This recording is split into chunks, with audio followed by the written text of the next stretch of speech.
Good evening সবাইকে। আশা করি সবাই বাড়িতে আছেন, ভালো আছেন। তো এখন বিকেল টাইম, তো আমি আমার বেলকনিতে একটু দাঁড়িয়ে আছি আর বাইরের দিকটা একটু দেখছি, শুধু পাখির আওয়াজ আর রাস্তাঘাট সব ফাঁকা। আমাদের এখন জীবনটা যেমন মানে কী বলবো, একদম স্তব্ধ হয়ে গেছে। জানি না এরকম কয়েকদিন থাকবে, কি হবে আমাদের ভবিষ্যৎ। যা পরিস্থিতি চলছে ভয় করে এখন। তো যাই হোক, এখন সন্ধে হয়ে যাচ্ছে, তো সবাই বলছে চা খাবে, চায়ের সঙ্গে তো কিছু না কিছু চাই।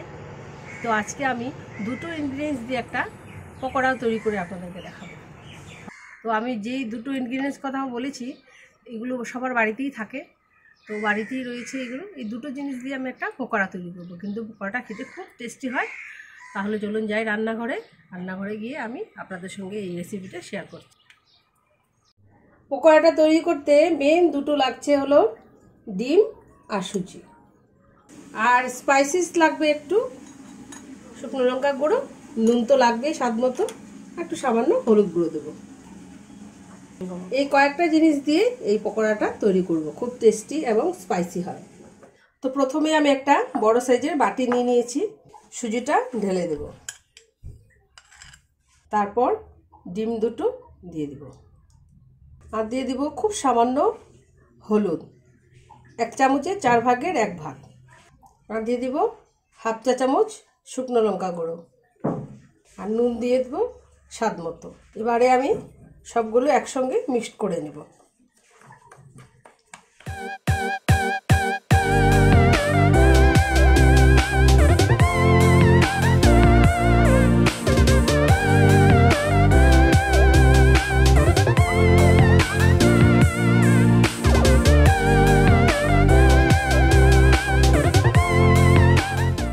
এটা মিক্সড করা হয়ে গেছে। এবারে আমি এটা কিছুক্ষণের জন্য ঢাকাটা দিয়ে রেখে দেব। এটা তো সুজি, এর জন্য ডিম দিয়ে মেখে রেখেছি, সুজিটা কিছুক্ষণ ঢাকা দিয়ে রাখলে ফুলে উঠবে। এদিকে একটা আমি কড়াই বসিয়ে এতে আমি সাদা তেল দিয়ে দেব পকোড়াটা ভাজার জন্য। একটু তেল বেশি লাগবে। কিছুক্ষণ পর আমি ফিরে এসেছি, এটা আবার আমি ঢাকাটা খুলে দেখি, এই দেখুন এটা ফুলে গেছে। এবার আরেকটু মিক্সড করে নেব। তেলটা আমার গরম হয়ে গেছে, এবার আমি ছোট ছোট করে পকোড়াগুলো ছেড়ে দিব।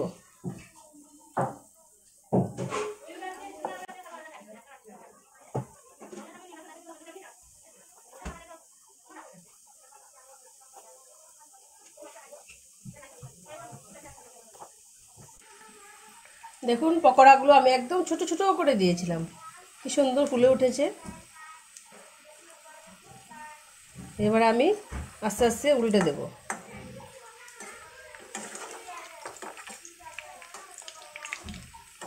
এই পকোড়াটা খুব টেস্টি হয়, মুচমুচে হয়। এই দেখুন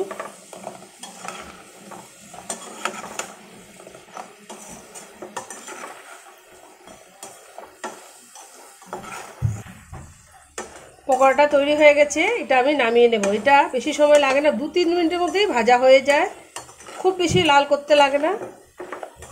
তৈরি হয়ে গেছে, আমি নামিয়ে নিচ্ছি।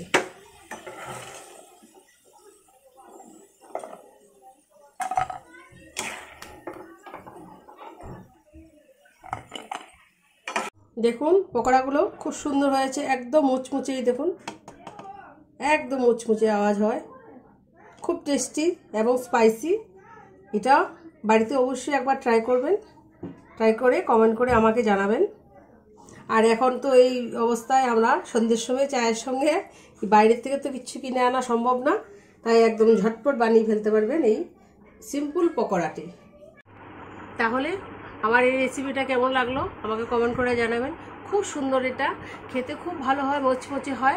আর এই রেসিপিটা ভালো লেগে থাকলে লাইক করবেন, কমেন্ট করে জানাবেন, আমার চ্যানেলটাকে সাবস্ক্রাইব করতে ভুলবেন না। তাহলে আবার দেখা হচ্ছে নেক্সট ভিডিওতে। আজ এখানেই আসি, ধন্যবাদ।